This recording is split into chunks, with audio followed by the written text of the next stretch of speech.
don't do a lot of video game reviews, but I did want to talk about this game because we're in a Terminator phase right now after watching all the movies, and the game just got me more immersed. I wasn't planning on making a video about the game at the time, so I didn't screen record any of my footage, so I'm using Gamer's Little Playground footage as reference, so I'll make sure to link his original video in the description for you to check out. I will be giving some spoilers for those of you looking to play the game yourself and want some surprises. I've also already made a new gaming channel for when my wife and I do gameplays, or when I just want to play some stuff.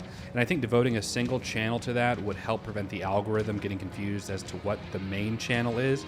There's no content or anything on it yet, but I'll link it above if you're wanting to get a head start on that. In comparison to other current games, it's an overall shorter game where you can complete the main story in around 6 to 9 hours. I did all the side quests and the main story and spent around 10 to 12 hours or so, including time looting and just wandering around. It's what I would call a fake open world game. Each level puts you in a different location that has its own areas to explore, but they're either in circles or have short, fenced areas that you can't get past. I do really like games where you can have multiple endings because the choices and dialogue options you choose matter, and they will affect the final result. I think the game did an excellent job of making the Terminators scary. You can choose to either fight them head on or attempt to stealth your way around, especially at the beginning. You do not engage with them unless you absolutely have to. Early on, there are several objectives to stealth around a horde of Terminators, and I found myself genuinely on edge trying to avoid them. I got caught a handful of times and would always get a jolt from the jump scare, because if they find you early on, you're pretty much dead. That being said, as you progress through the game, the Terminators become more and more manageable. Not easy necessarily, because they always do significant damage to you, but by the time you start getting laser weapons, you can take them on more confidently. I found myself scavenging everything. There were some similarities to Fallout in this regard, like collecting things like fabric and random bolts that you could craft later, but what was most similar was the lock picking. If you're familiar with Fallout, the system is the same, but I noticed once you get to the medium and hard locks on Terminator, you put barely any pressure on the bobby pin and it breaks. Fallout made finding the sweet spot for the lock more difficult and increased chance of breakage a bit, but God, I can't tell you how many bobby pins I went through on a hard lock in Terminator. And bobby pins aren't too hard to come by, and they also craft easily, so it was more of a tedious thing than an actual challenge. I didn't start getting into using explosives until a little later into the game, choosing instead to focus on upgrading my weapons, durability, and hacking, but by the time you even had access to something like a rocket launcher, you could have skill points to spare. Also worth noting, in games like this, it's wise to upgrade the increased experience points perk early on. I was max level a level or two before the end of the game, and this was a good reason why. The enemies you face all have different strengths and weaknesses, which I thought added to the fun of the game. There were different weapons and explosives that would affect enemies differently, and so you had some room to strategize over the best way to handle a group of different types of enemies. This way, the game doesn't devolve into just running and shooting everything.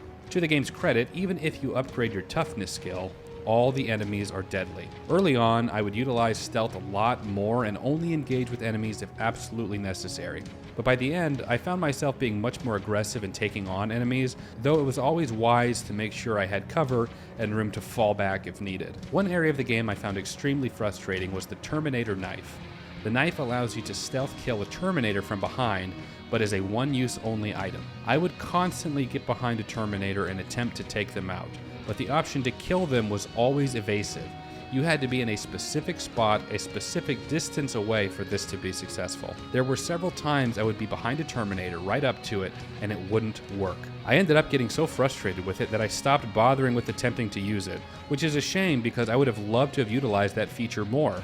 I really enjoyed interacting with the other characters in the game. There are a handful that you'll get to know, and I think the game makes a smart move in keeping it small with intimate characters. Games like Fallout or Hogwarts Legacy are wonderful in being so expansive, but it's a double-edged sword in that you can spend so much time away from characters that by the time you need to interact with them again, you've forgotten all about them. In Terminator Resistance, for better or worse, you're with your ragtag group of characters for the whole time, building relationships with them.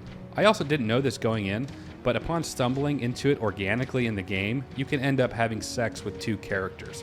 I was just trying to follow orders with Baron and save Jennifer, and these women were throwing themselves at me. Because this is what it does. It appeals to like the male fantasy. After doing several levels, you get the gist of how they operate. New map, avoid being seen or tactically take out threats, find items, complete mission. The repetitiveness of this wasn't too bad given that each mission would provide different types of items, enemies, and challenges within, but they were more or less formatted the same.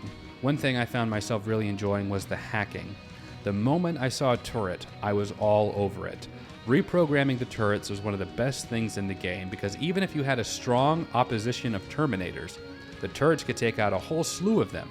Whenever it came to clearing out an enemy post, my first course of action was commandeering their turrets. If the game were a movie, the third act is easily the best. The choices are more direct, they become difficult in determining what the best move is. The game confronts you with consequences where there will be a negative impact no matter which choice you make, which makes the game more interesting and compelling, especially since you've formed relationships with the characters. The storyline itself is engaging, and there's just enough Terminator-esque twists like the mysterious stranger who's helping you along the way.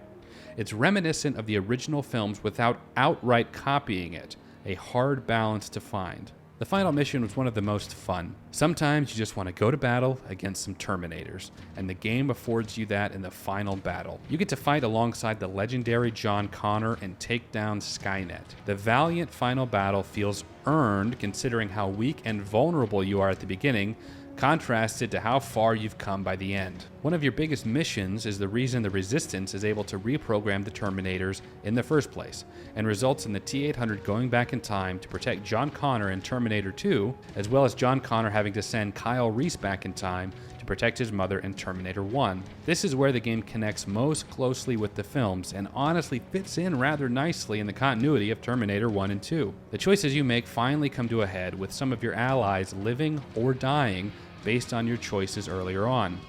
I had no way of knowing that those specific choices would result in their deaths, but playing through again and trying to save everyone is possible. You can finally choose to go back in time or go be with the woman you love, both having lasting consequences. You can save the game right before making this choice, so I went through both after reloading and thought both endings that I got were good.